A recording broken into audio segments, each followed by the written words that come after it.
Siku moja naendesha tu gari yangu nikakutana na madada fulani wawili. Kile nashuka nimepiga na perfume kidogo. Na katisha nilikuwa napenda kula viuma sikubinisha. Kwa hiyo tulikuwa nimepata katisha hivi watu wanaona nini?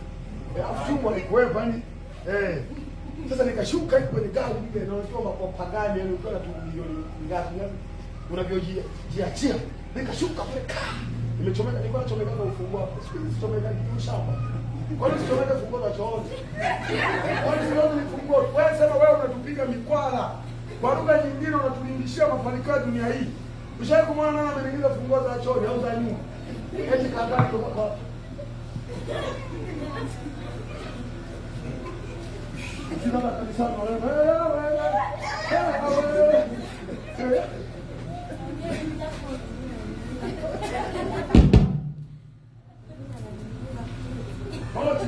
Pochi najua pochi ni za wale ambao wameanza matajiri kabisa pochi. Wewe hela za kukunja watu wana hela kwenye masafi. Wewe tuone kwa kukunja wewe. Au kama rafiki yako wenye pochi wale hawana hela. Hela yote nayo kunjika sio hela. Nikupe milioni 10 uikunje. Au 5 uikunje. Nikupe uikunje.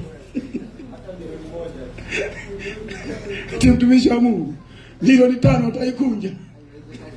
Sasa wao ni maskini grade 1 wanaweka pochi hivi. Sasa hivi hapa kagari kenyewe kama tege kamchina yani umekanoi, lakini hapa hata kanisani bwana majamana ninginiza hapa. Mimi nilipookoka nikasema acha ujinga. Shindwe. Weka huko mafungo hapo. Ushaona mimi nimeninginiza fungo. Mna hata fadha nimwambiaga acha hiyo. Acha hiyo. Haleluya. Nashuka kwenye gari hivi. Wale wadada kwanza kale kaharufu kakasikika. Sema unajua shetani na mitego. Yalianza kunisifia kama anajifanya kama asisikii. Aisee huyu kaka mzuri. Na jamani say. Huyu kaka na mimi likichwa likavimba. Nikakumbuka kumbe leo nitembea nilikuwa kitu.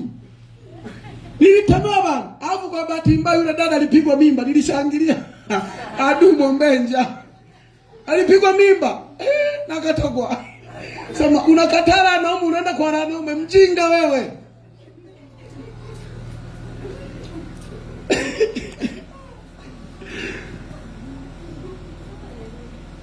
Kwa hiyo wapo watu ambao wanajua kuwa na kitu fulani. Hicho ndicho cha msingi. Nataka nikwambie cha kwanza ni Mungu kwenye maisha yako. Kama kuna kitu utataka kumlisisha mwanao, cha kwanza mlisisha imani. Kama Mungu amekupa uwezo wa kuwapeleka kwenye anyway, wapeleke, lakini wakitoka kule lazima wajue msingi wa imani ya kwamba ni wokovu. Lutu anaitazama Sodoma na Gomora. Anatazama kama sehemu yenye mafanikio. Na Sodoma na Gomora alikuwa na mafanikio makubwa. Ndio maana unaweza ukaona tu alipoingia kule Lutu. Si aliona ni bustani nzuri. Alipoingia kule matatizo yanaanza. Bila Yesu matatizo yatakuwa mengi.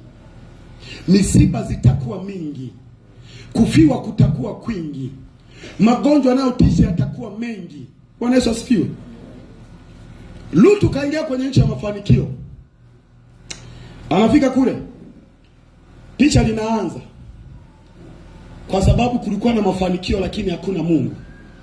Wafalme 5 wanajipanga juu ya wafalme 4. Lutu tayari anatekwa. Majamaa anachukua mali zote za Sodoma na Gomora. Mali zote yanabeba.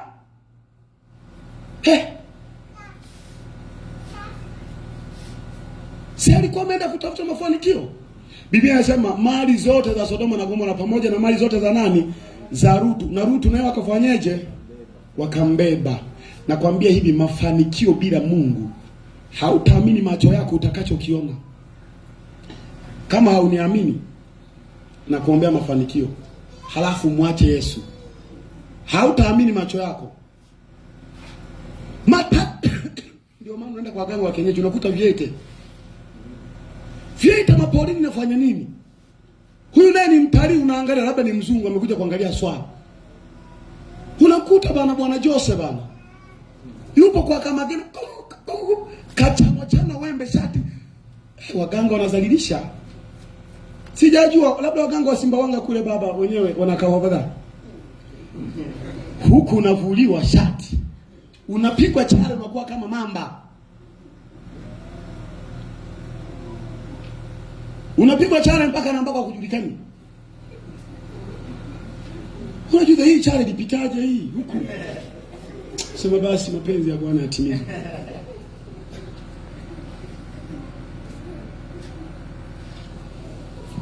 Lakini hivi eti nafanya nini huku Pauline faida? Inafanyaje huku? Kwani kuna dhahabu huku? Unakuta bwana kuna kaduku ndo Afrika jamaa kadogo fulani hivi ukazee fulani hivi akapiga hata mswaki kana mwaka.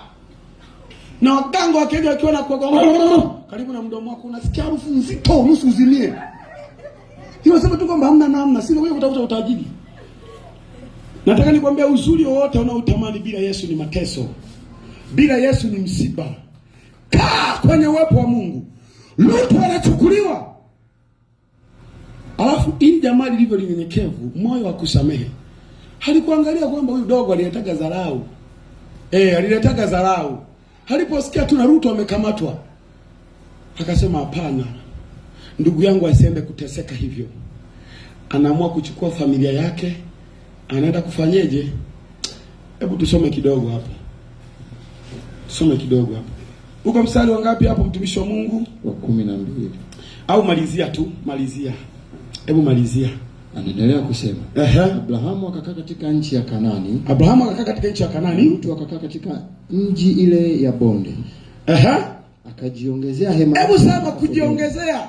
Kujiongezea. Akaongeza nini? Hema yake mpaka Sodoma. Si unajua mafanikio sasa? Na mafanikio mara nyingi hayana mpaka.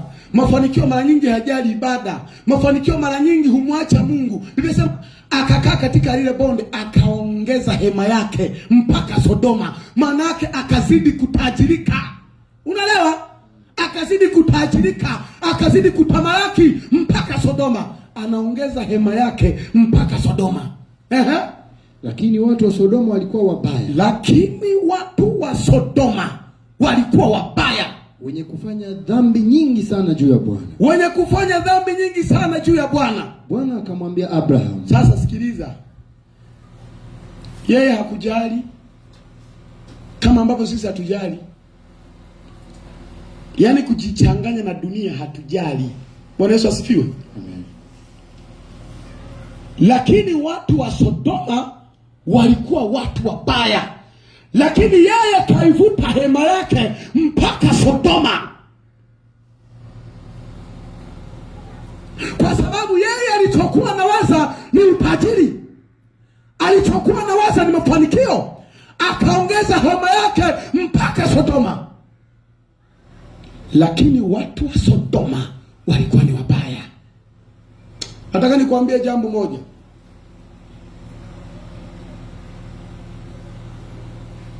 Usije ukatamani mafanikio kwa kiwango cha kumwacha Mungu.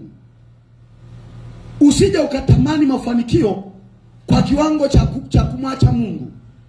Huyo anazidi kustawi, lakini anakoenda kustawi ndiko kwenye kifo. Huyu jamaa ibada kwake hakikuwa kitu, lakini Ibrahimu alikuwa yuko imara kwenye ufahamu, kwa sababu ibada zilikuwa zinafanywa sana. Pamoja na kwamba mafanikio yapo, lakini ibada zilikuwa zinafanyika sana. Sio sisi. Kama mafanikio fulani hivi kakija, Mungu anakuwa pembeni sana. Ndicho kitu ambacho utamwona tu Rutu maisha yake yote anahangaikia tu hivi vitu, ila habari za Mungu hamna. Hebu ndio kusoma.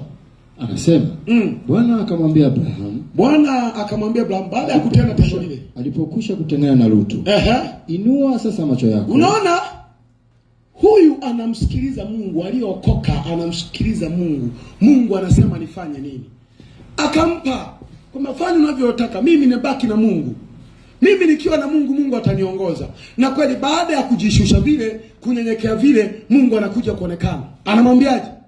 Inua sasa macho yako. Inua sasa macho yako. Ukatazame kutoka hapo ulipo. Ukatazame kutoka hapo ulipo. Upande wa kaskazini. Upande wa kaskazini. Na wa kusini. Na wa kusini. Na wa mashariki. Na wa mashariki. Na wa magharibi. Na wa magharibi. Maana nchi hii yote uionayo, nitakupa wewe na uzao wako. Hebu sema hata milele. Hebu sema urithi wa milele. Urithi wa milele. Unaona sasa? Mungu anasema kwa kuwa sasa huyu amechagua kule, na wewe umeendelea kunisikiliza mimi, umeendelea kunyenyekea. Sasa hebu inua macho yako sasa. Kwani alikuwa hajawahi kuinua? Kuna baraka zingine za Mungu ukitenda kwa usahihi. Kuna fursa zingine ukitenda kwa usahihi ndipo utakapoanza kuziona. Yaani kwenye mji huu wa Kahama, huu ambao unaona hamna kitu. Mungu akikwambia inua macho yako uone utajiri ulivyo mwingi kwenye huu mji wa Kahama, hautaamini macho yako. Lutu kwenye eneo hilo namba, hebu sasa litazame vizuri hili eneo. Yes, kachagua Sodoma na Gomora. Hebu litazame vizuri eneo hili, nami nitakuonesha utajiri usiokuwa na kiasi. Halafu sio tu kukuonesha, ninakupa wewe na kizazi chako milele na milele. Ndipo ilipo Israeli mpaka leo. Hiyo ndio sababu ya Mungu kumkatia eneo. Ndio maana leo Waisraeli wanapigana, sema sisi mipaka yetu ilichorwa na Mungu, kuanzia humu ni petu. Bwana unajua Gaza hii tutauana. Sisi Mungu ndo alitupimia nini? Mipaka. Lakini Mungu anawapimia mipaka baada ya maisha yao kumwachia Mungu. Kuna kipindi inabidi upoteze ila ubaki na Mungu. Mwambie jirani yako mara moja. Ukubali kupoteza. Ila ubaki na Mungu. Hata kama utaishiwa, lakini baki na Mungu. Kula mchicha. Kula dagaa. Mlenda. Na mamboga mengine. Hata majani ya mitundu. Wewe pika. Baki na Mungu. Hivi unajua majani ya mitundu ni mboga? Kuna watu wamenishangaa. Nilishawahi kuila nikiwa porini. Wangapi washakula mboga majani ya mitundu?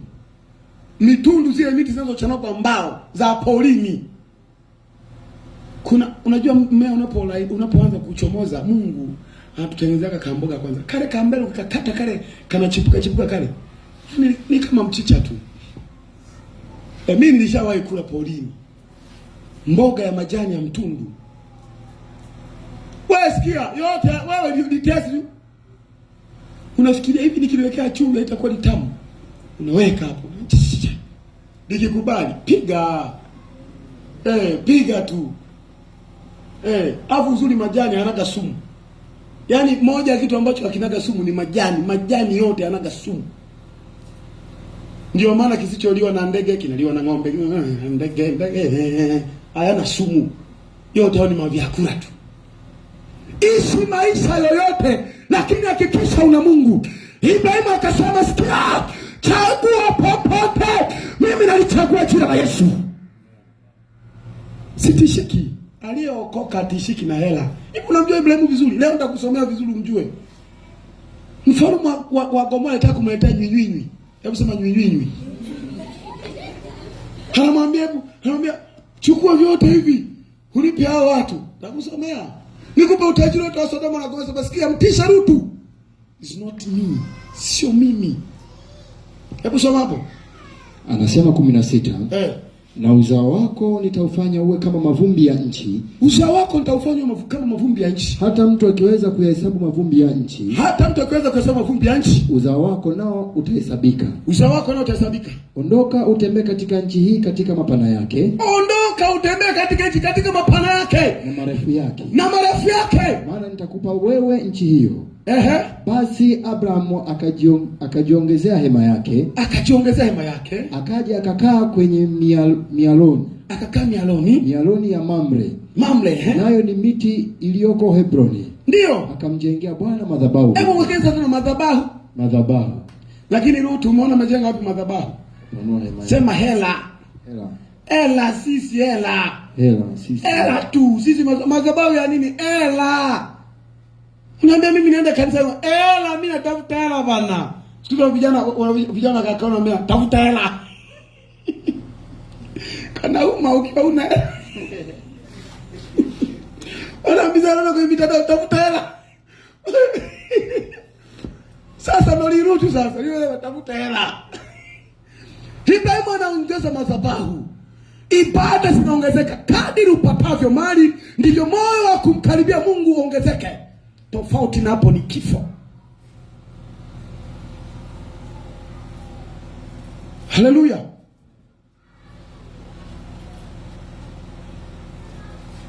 Mwanzo 14:17.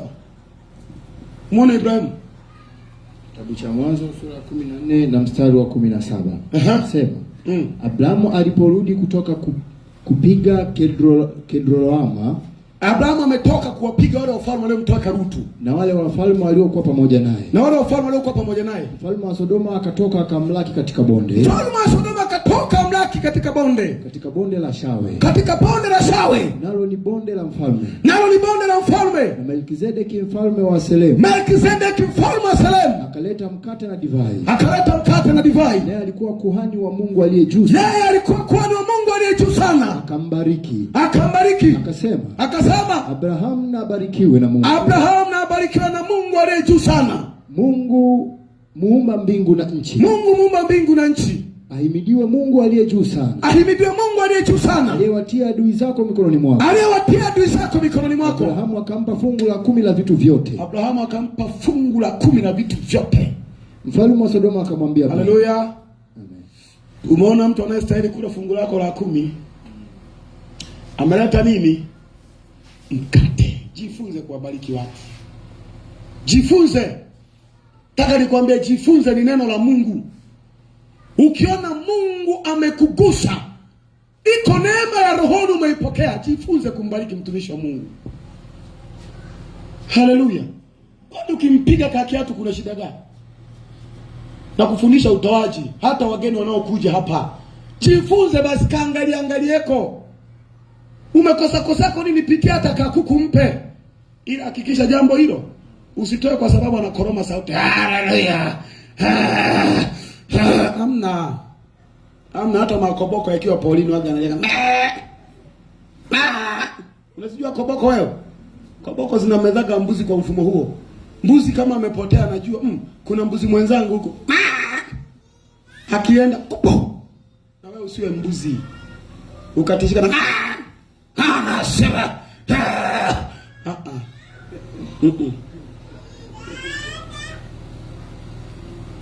Alimletea mkate na divai. Alipombariki Ibrahimu akasema sipeleki kokote. Zaka sio lazima uniletee mimi. Kufundisha kitu hapo. Kama yuko mtumishi wa Mungu ameugusa moyo wako. Mimi nilikuwa tabia moja.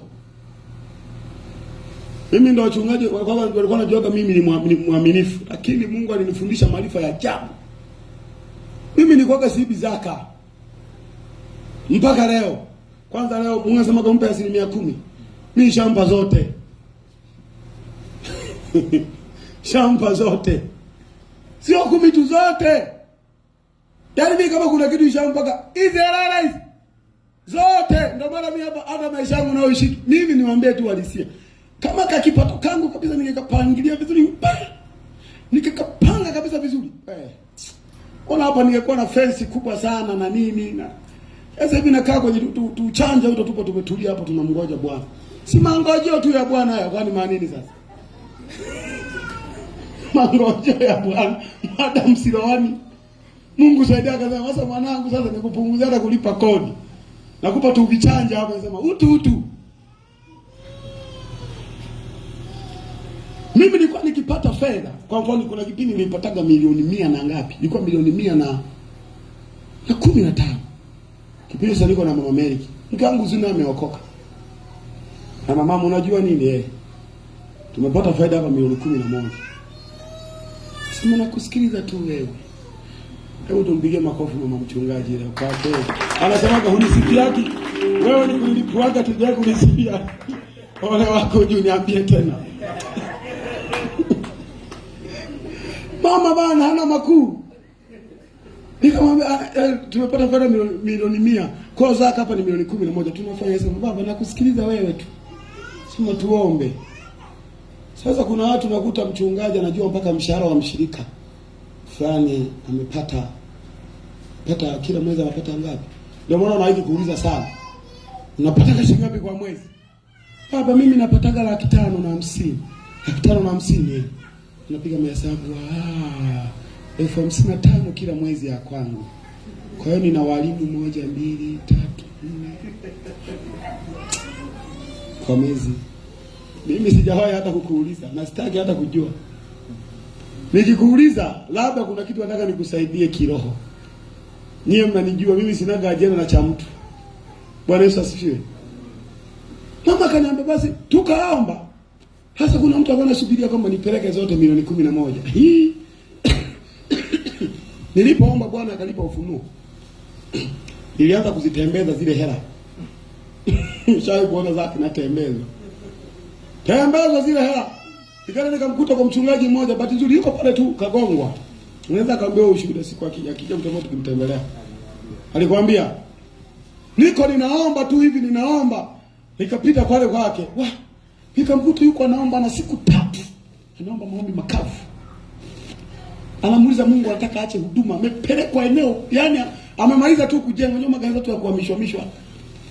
Kamaliza tu kujenga kanisa na nini taasisi na nini. Kanisa nakubali. Akaja boss. Sema mimi ndo nimeletwa hapa na askofu. Halafu wewe wamekupeleka. Walimpeleka si wapi? Ukifika Kolando, kabisa kula hakuna hata nyumba ya kulala. Akaanza sasa kulia mzee. Mungu. Mungu.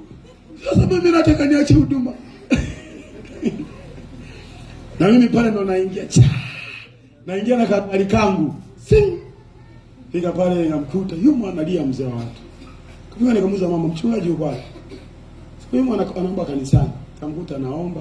Kamkuta anaomba na mimi nikaendelea kuomba. Yesu Mungu wa kweli baba mimi. Kibio tuna maombi lakini kidogo. Tumaombi kidogo tu. Una maintain mwili. Sio naomba mpaka sauti na koroma. Unajua hata hizi sauti hizo nazo hizi za tuwezaka sauti za mapenzi, sijui sauti za mahaba. Hamna. Ukishayapeleka mahaba kwa Yesu linabadilika ile sauti. Nasema una sauti kinanda. Hamna. Hujaomba tu. Hapo pendo. Huyu pendo alikuwa na kasauti kadogo. Kasauti kadogo. Siku moja kapigwa simu na mtendaji.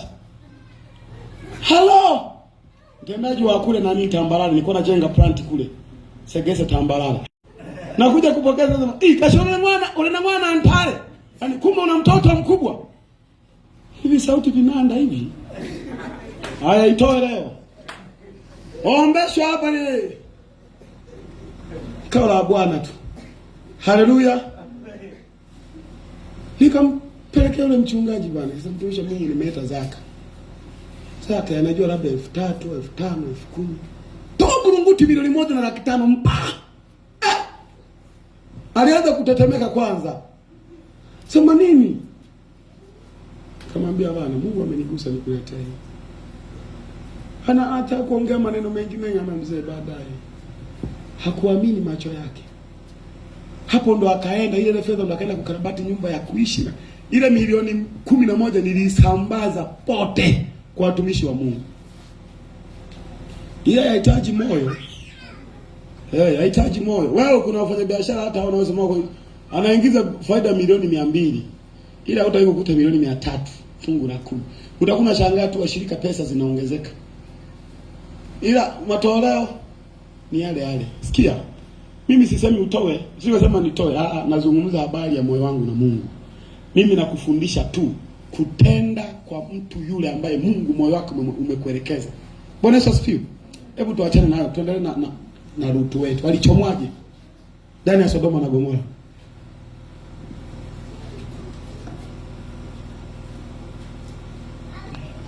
Kumi na 20 anasema Amuhimidi Mungu aliye juu. Ndio. Aliyewatia adui zako mikononi mwako. Ndio. Abrahamu akampa fungu la 10 la vitu vyote. Abrahamu akampa fungu la 10 la vitu vyote. Mfalme wa Sodoma akamwambia Abrahamu. Mfalme wa Sodoma akamwambia, sikia mfalme wa Sodoma. Nipe mimi hao watu. Anamwambia sikia. Unajua jamaa alikuwa na Jessica watu 100 ngapi? 300. 100 ngapi? 300. Alafu jamaa wamepigwa na wafalme 5. Alafu kwa jamaa kakuja na watu 300. Kana wapiga wafalme 100 ngapi? 5 na majeshi yao. Mfalme wa Sodoma alipoona akasema, sasa yeye anakariri watu. Hajui kwamba Ibrahimu hata angeenda na watu 2 wangenuka tu. Hata angeingia peke yake. Kwa sababu jamaa nguvu zake ilikuwa ni Mungu. Yeye akakariri watu. Unaona? Na kwa sababu Sodoma na Gomora ilikuwa na utajiri lakini haukuwemo, lakini Mungu hakuwemo. Kabona mtajiri na neno anasema? Anasema, mfalme wa Sodoma akamwambia Abrahamu, nipe mimi hao watu. Na hizo mali uchukue wewe. Hizo yani jamaa limechukua mali zote za Sodoma zimechukuliwa na Gomora, si ndio? Lakini mfalme anasema nipe tu mimi hao watu. Hizi mali zote za Sodoma na Gomora ufanyeje? Uchukue wewe. Ungekuwa wewe. Usingetuuza.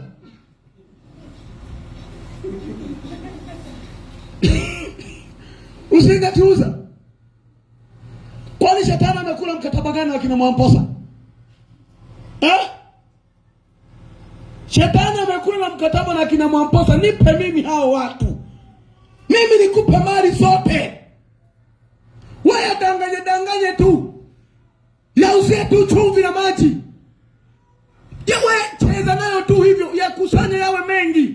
Mpaka na watawala wawe nyuma yako. Nipe mimi hao watu. Mimi nikupe nini? Mali zote. Wachungaji wengi wamewauza washirika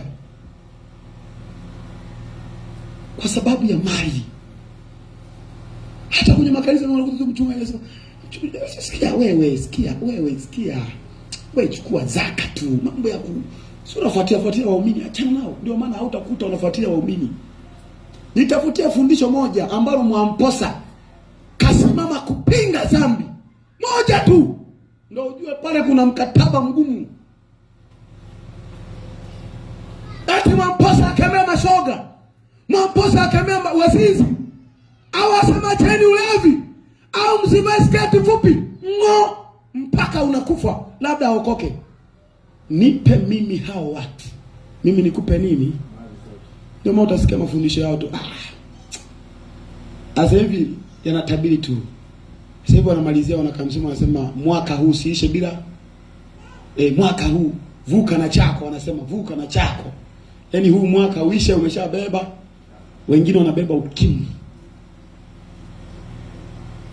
Sio kwa wanavuka tu na hela, wengine wanavuka na ukimwi.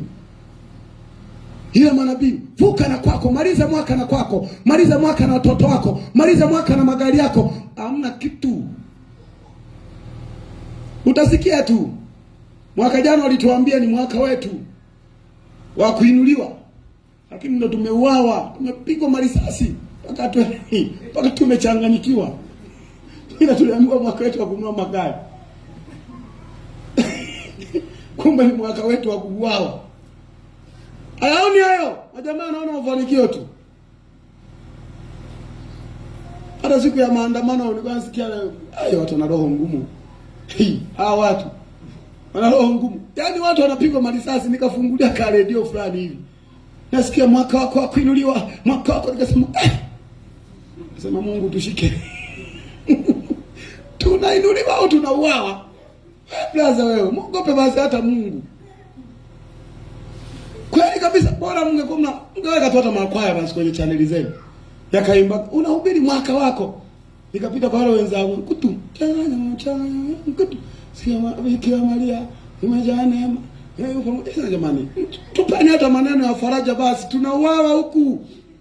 Facebook zimefungwa, mitandao zote zimefungwa. Tumekuja kwenu tupate hata neno la kutusogeza mbele. Tunasikia kutu.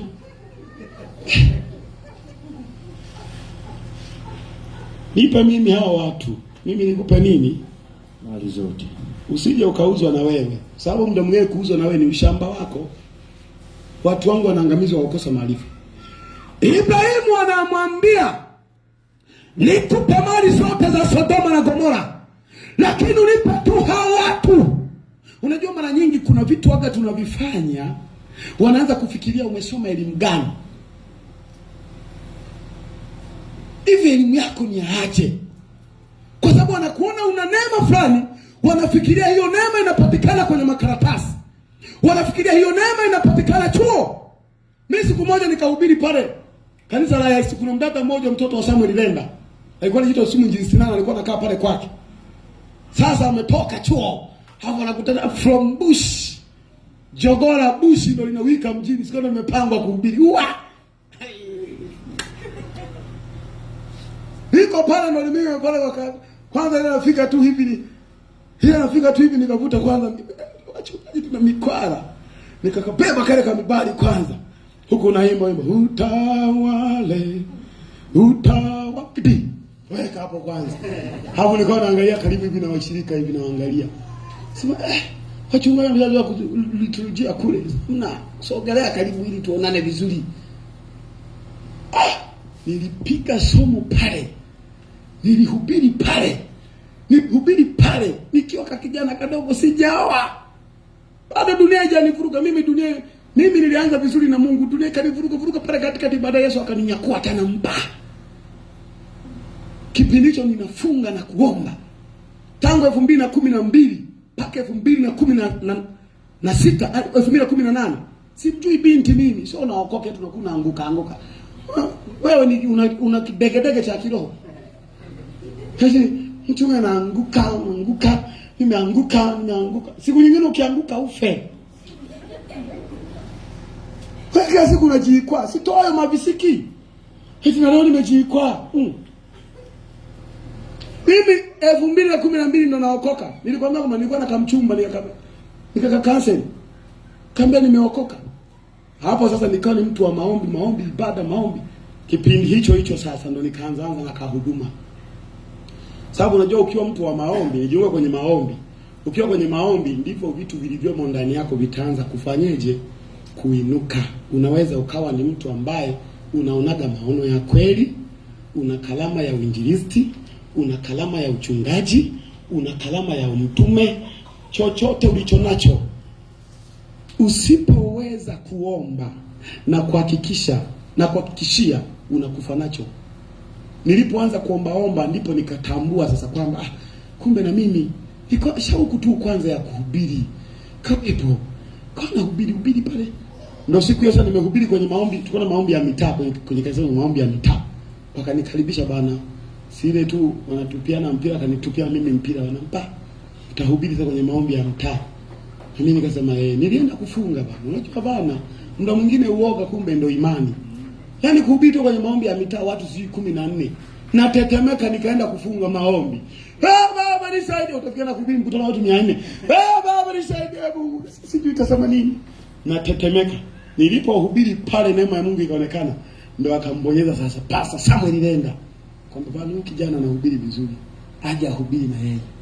Ndio siku hiyo sasa wanasema, "Leo nyanda mwashitendo, wasukuma nazarau. Wasukuma mshindo kwa jina la Yesu. Mnazarau mno." Pastor anakuambia wasukuma nazarau mno. Leo nyanda mwashitendo tumuone. Leo kijana tumuone sasa. Baba, kwa neno la Mungu alitoki kwenye ukoo wao. Kilichotokea nilihubiri siku hiyo. Nakuja kuita hivi watu. Kwanza naanza kuimba wimbo wa kuabudu. Sijaita watu na shangaa wanapita. Wapo wengine walikuwa matajiri wa mle Kahama. Nikasema, kizembe tu hivi tembo inaanguka. Piga maombi pale, pepo zikalipuka, watu walibeba. Hapo ibada ya kanisani. Ndipo sasa nikasema kumbe uweza wa Mungu. Kwa hiyo nilikuwa nimeishi maisha utakatifu sana. Kwa sababu maombi yanakupa kuweza mambo mengi. Hata kama unatamaa eti imeshindikana. Wewe ndio umeshindikana, fungulia moyo wa maombi na ibada. Hii mifungo ya siku 3 hii tulikuwa tunaomba mpaka miguu inacheza degedege, kwanza kumwona mtu anatembea Yesu. Yaani sasa hapo hajuti tena, haombi tena mahitaji ya moyo wake. Anaomba sasa, Baba, si siku hii ishe sasa. Siku hii ishe. Yesu, Yesu. Mwingine sauti imeshakuwa ya 700. Utatamani mke wa mtu wewe? Utatamani mume wa mtu? Labda wewe una mapepo sugu. Kwa sababu ili utamani lazima uwe umekula. Umekula, umeshiba. Tena inaweza kuwa umekula vizuri. Na mwingine ukila kabisa kula ugali na majani ya mtundu, yani kwanza utakumbuka mwanamke ati yule dada na matako yamenichanganya. Ama bana. Cheni hiyo. Kwa hiyo ukisimama kwenye maombi lazima utakuwa na misingi imara. Bwana Yesu asifiwe. Mfalme wa Sodoma anafikiri hili nalo nilizezeka. Anafikiri Ibrahimu ni mwamposa, kwamba atamchanganya na mali za Sodoma. Anafikiri Ibrahimu ni Rutu, kwamba atamchanganya na utajiri wa Sodoma na Gomora. Sikia, hebu endelea kusoma umsikie Ibrahimu anasemaje. Mstari wa 22:14 mwanzo anasema. Abrahamu akamwambia mfalme wa Sodoma. Nimeinua mkono wangu kwa Bwana. Sikia, nimeinua mkono wangu kwa Bwana. Kwa Bwana Mungu aliye juu sana. Bwana Mungu aliye juu sana ninamtumainia. Muumba mbingu na nchi. Tena ni muumba mbingu na nchi. Ya kuwa sitatoa uzi wala kidani ya kiatu. Sitatoa uzi wala kidani ya kiatu. Wala chochote kilicho chako. Wala chochote kilicho chako. Usije ukasema. Usije ukajigamba. Nimemtajirisha Ibrahimu. Ukasema nimemtajirisha Ibrahimu. Abrahamu. Isipokuwa hivyo. Walivyokula vijana, isipokuwa hivyo walivyokula vijana. Na sehemu za watu waliokwenda nami. Ndio. Yaani Aneri na Eshkoli na Mamre. Ndio. Na mtwae wao sehemu zao. Na watwae wao sehemu zao.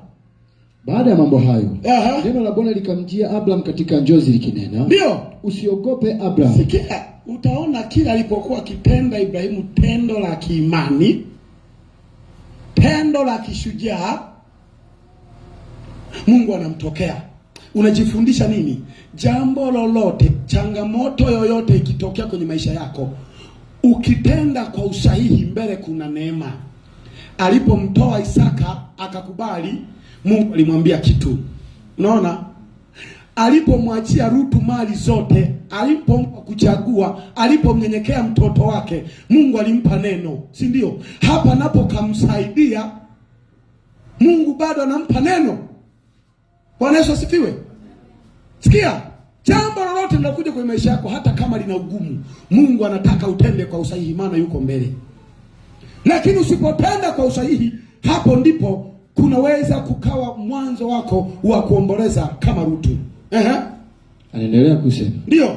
Baada ya mambo hayo neno la Bwana likamjia Abraham katika njozi likinena. Usiogope Abraham. Usiogope. Mimi ni ngao yako. Mimi ni ngao yako. Na thawabu yako kubwa sana. Ni thawabu yako kubwa sana. Abrahamu akasema. Bwana Mungu. Bwana Mungu. Utanipa nini na sasa tuende na muda kidogo.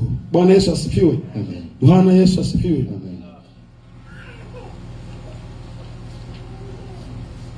Bwana pewe sifa. Amen. Sasa nafikiri tumefahamu kwa kipana maisha yao.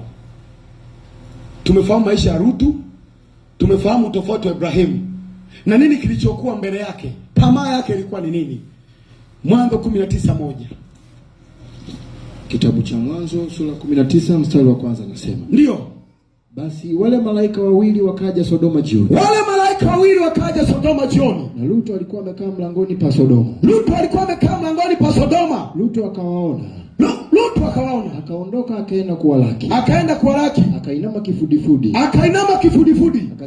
Akasema, Bwana zangu, karibuni na wasihi. Mwingie nyumbani mwa mtumwa wenu. Ndio. Mkalale. Mkanawe miguu yenu. Asubuhi muondoke na mapema. Mpaka asubuhi na mapema muondoke. Mwende zenu. Wakasema, sivyo. Lakini tutakaa uwanjani usiku kucha. Akawasihi sana. Nao wakaja wakaingia nyumbani kwake. Bwana Yesu asifiwe. Amen. Kwenye matukio mawili wanajifunza jambo moja. Kuna siku kimoja Yesu alikuwa anaenda sehemu.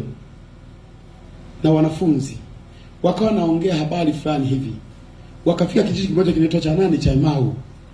Biblia inasema Yesu akafanya kama anataka kufanyeje, kuondoka, kuendelea. Wale wakamsii wakisema usiku umeshaingia, wakamsii sana, lala hapa. Yaani Yesu alifanya kama anataka kuondoka, lakini alikuwa anataka ajue uhitaji wao, wananihitaji kwa kiwango gani. Haleluya. Yesu anatafutaga sana hicho kitu, kwamba hivi huyu binti, huyu mama ananihitaji kwa kiwango gani. Muda mwingine anakuwa kama vile anataka kuondoka kabisa, ila sauti yako ya kumsihi, sauti yako ya kumsihi, juhudi yako ya maombi, juhudi yako ya ibada ndio itakayomfanya Yesu akae kwako. Hapa pia malaika na wenyewe wanasema tunakaa hapa hapa. Ni kama wanataka kujua huyu mtu anatuhitaji kwa kiwango gani. Lakini anasema akawasii sana na wakaenda. Bwana Yesu asifiwe. Usiwe mtu wa kukata tamaa haraka. Endelea kumsihi Bwana mpaka kitokee. Endelea kuomba mpaka kitokee. Muda mwingine Mungu anataka ajue tu juhudi yako. Huyu mtu anauhitaji hiki kitu kwa kiwango gani? Lakini wewe ndio unaomba maombi ya kibosi. Unajua Mungu, Baba Yesu, Mungu, asante sana. Amina. Tukutane tena Jumapili. Bebe. Hivyo kama tu kumpata mke wako, ulitumia vina vyote, mistari zote, barua zote, leo Yesu ni malaya. Yaani wakumwambia tayari ameshakuja kwako. Ndio mimi, hata ningekuwa mimi siwezi. Kama wamekusotesha tu, na mama nakupenda. Unajua mama, unaandika mpaka na barua muda mwingine, kama message. Umelala. Jamani, usiku unataka fanyeje? Halinde hawa fanyeje? Hichi umelala saa 8 za usiku. Ila wewe mara moja unakuwa serious basi. Mchawi sasa huyu, kaenda kuanga. Mchawi hivi.